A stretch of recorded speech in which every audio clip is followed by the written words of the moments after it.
میرے ہر دل عزیز اسٹوڈنٹس السلام علیکم۔ آج کا ہمارا پاکستان افیئرس کا ٹاپک تقسیم بنگال۔ تقسیم بنگال جو 1905 میں ہوا، جو مسلمانوں کی خوشحالی کا باعث بنا، تقسیم بنگال کے پیچھے وجوہات کیا تھیں؟ کون سے جو ایسی وجوہات تھیں جس کی وجہ سے بنگال کو تقسیم کرنا پڑا، ہم اس کے بارے میں بات کریں گے۔ پھر ہم تنسیخ بنگال کی بات کریں گے، جو ان کی منسوخی ہوئی تھی، اس کو ختم کیا گیا، اس کے بارے میں بات کریں گے انشاءاللہ۔ تو اسٹارٹ کرتے ہیں جناب کہ بنگال پر مسلمانوں کی حکومت تھی، اور مسلمان جو تھے وہ بڑے خوشحال تھے اس ٹائم پر، اور بنگال شاید ہندوستان کے سب سے خوشحال صوبوں میں سے ایک تھا۔ جنگ پلاسی کے بعد جب بنگال انگریزوں کے زیر تسلط آ گیا، اب انگریزوں نے اپنا دارالحکومت کلکتہ کو بنایا،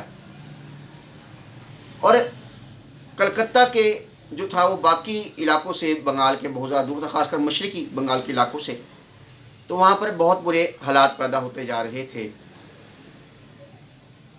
جو مزارے تھے ان کو بہت سے مسائل کا سامنا تھا، زمینوں کے اندر کاشتکاری کے معاملات میں بہت سے مسائل کا سامنا تھا، لیکن ان کی کوئی دادرسی کرنے والا نہیں تھا۔ بنگال رقبے کے لحاظ سے بہت بڑا صوبہ تھا، اور تقریباً ایک محتاط اندازے کے مطابق اس ٹائم پر بنگال کی آبادی کچھ کتابوں کے مطابق 73 لاکھ اور کچھ کتابوں کے مطابق 80 لاکھ قریب تھی۔ بنگال انگریزوں سے سنبھل نہیں رہا تھا۔ بنگال کے حالات دن بدن بدتر سے بدتر ہوتے جا رہے تھے، اور طاقتور سے طاقتور ہوتے جا رہے تھے۔ وہاں پر ہندو جو تھے وہ اپنے فائدوں کو دیکھتے ہوئے انگریزوں کے ساتھ مل کر مسلمانوں پر ظلم و ستم کر رہے تھے، جس کی وجہ سے ایک قوم تو شاید بہتری کی طرف جا رہی تھی، مگر دوسری قوم پستی کا شکار ہوتی جا رہی تھی۔ اب لارڈ کرزن جو ہیں وہ بنگال کا دورہ کرتے ہیں، اور بنگال کا دورہ کرنے کے بعد وہ یہ تجویز برطانوی پارلیمنٹ کو بھیجتے ہیں کہ بنگال کو 2 حصوں میں تقسیم کر دیا جائے، تاکہ اس کا انتظامی لحاظ سے اس کو بہتر طریقے سے چلایا جا سکے۔ یہ ذہن میں رکھیے گا کہ بنگال کی قسمی باتیں پہلے بھی ہو رہی تھیں۔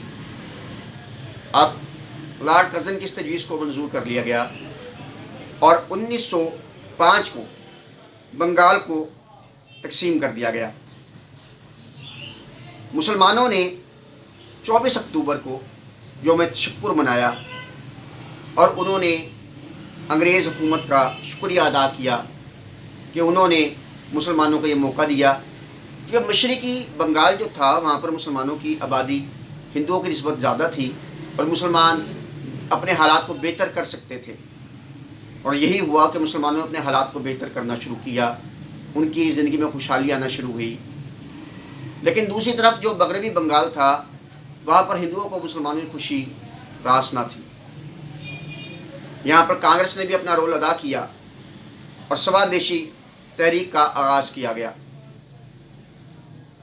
سریندر ناتھ بینرجی اور مدن صاحب جو تھے، موہن مالویہ صاحب جو تھے، انہوں نے اس طریقہ آغاز کیا، اور اس کے اندر جو تھا ان کا خیال یہ تھا کہ بنگال کو، جو بنگالی قوم ہے اس کو تقسیم کیا جا رہا ہے، بنگالی دھرتی کو تقسیم کیا جا رہا ہے، اور یہ انہیں منظور نہیں تھا۔ اب یہ تحریک اصل میں تو مسلمانوں کے خلاف ہی چلائی جا رہی تھی۔ اس کے اندر انگریزوں کی تمام چیزوں کا بائیکاٹ کر دیا گیا، اور مسلسل احتجاج کو بڑھاتے گئے۔ اسی احتجاج کے دوران بہت جگہ پر تصادم بھی ہوئے، مساجد کے سامنے جو ہے وہ جناب علی نماز پڑھنے کی اجازت نہیں مل رہی تھی، بہت سے مسائل پیدا کیے جا رہے تھے۔ تو یہ تمام معاملات جو تھے وہ کشیدگی کی طرف جا رہے تھے، لیکن دوسری طرف مشرقی بنگال پنپ رہا تھا، اور کانگریس کو یہ بات دن بدن پریشان کر رہی تھی۔ کانگریس جو اپنے آپ کو مسلمانوں کی بھی نمائندہ جماعت کہتی تھی، وہ کہتی تھی ہم ہندوستانیوں کے نمائندے جماعت ہیں، لیکن شاید وہ اس چیز کے اندر ناکام ہو رہی تھی۔ اب مشرقی بنگال کا جو دارالحکومت تھا وہ ڈھاکہ تھا، اور دن بدن بہتری کی طرف جو ہے وہ حالات جا رہے تھے۔